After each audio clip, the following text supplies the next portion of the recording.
Diketahui, Ferdy Sambo sempat menggugat Presiden Jokowi dan Kapolri Jenderal Listio Sigit Prabowo. Ferdy Sambo menggugat kedua petinggi negara itu karena tidak terima dipecat dari Polri. Gugatan itu dilayangkan Ferdy Sambo ke PT UN Jakarta dan terdaftar pada Kamis 29 Desember. Keterangan tersebut tertera di laman resmi PT UN Jakarta dan telah registrasi dengan nomor 476.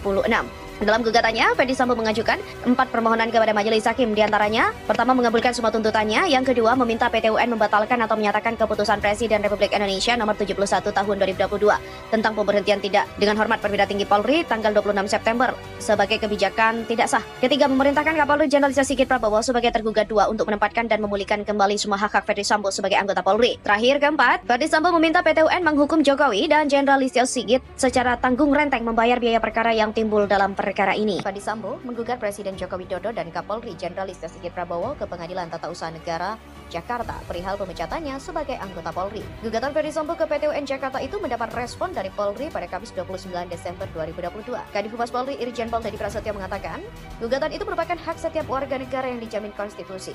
Prinsipnya, Polri akan menghadapi gugatan itu dan menghargai hak konstitusional setiap warga negara. Menilik Sistem Informasi Penelusuran Perkara atau SIPP PT UN Jakarta, gugatan Ferdy Sambo itu terdaftar dengan nomor registrasi 476-G-2022-PT UN Jakarta. Dalam SIPP tersebut tertulis, pihak tergugat Presiden Republik Indonesia sebagai tergugat 1 dan juga Kapolri sebagai tergugat 2. Dalam gugatan yang dimohonkan atau petituma, Ferdy Sambo meminta hakim mengabulkan gugatannya, menyatakan batal atau tidak sah keputusan Presiden RI nomor 71/Polri/tahun 2022 tentang PTDH Perwira Tinggi Polri tanggal 26 September 2022.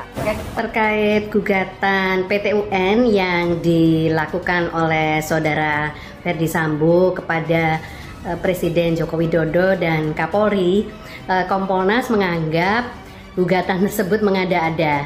Kalau kita melihat dalam aturan Perpol nomor 7 tahun 2022 terkait dengan kode etik Polri, maka apa yang sudah diputuskan yaitu PTDH itu sudah tepat karena saudara Ferdy Sambo dianggap mencoreng nama baik institusi kepolisian. Itu hak yang bersangkutan.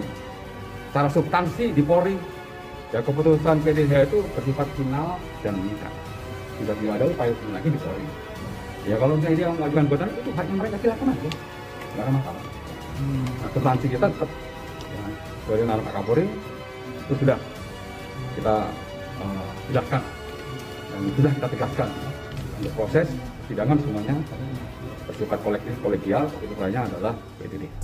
Mantan Kadif Propam Polri Ferdy Sambo menggugat Presiden Jokowi dan Jenderal Listio Sigit Prabowo ke Pengadilan Tata Usaha Negara Jakarta. Menko Polhukam Mahfud MD menilai gugatan itu adalah gimmick saja. Mahfud menilai Sambo berupaya mengaburkan masalah utama perkara pembunuhan Brigadir J. Dia minta semua pihak fokus kepada pengadilan Sambo. Setelah membuat kehebohan karena menggugat Presiden Jokowi serta Kapolri Jenderal Listio Sigit Prabowo di Pengadilan Tata Usaha Negara Jakarta, mantan Kadif Propam Polri Ferdy Sambo mendadak mencabut laporannya. Pencabutan laporan gugatan itu diumumkan Arman Hanis, pengacara Ferdy Sambo pada Jumat 30 Desember.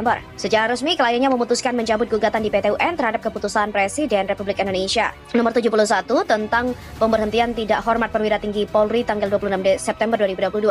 Meski mencabut laporan, Arman menegaskan upaya gugatan terhadap Jokowi dan Jenderal Listio tersebut tetap merupakan ikhtiar yang sah secara hukum. Namun Arman Hanis tidak menjelaskan secara detail alasan Ferdy Sambo mendadak mencabut gugatannya. Dengan segala pertimbangan dan kebesaran hati, diputuskan tidak menggunakan hak itu dan mencabut gugatan.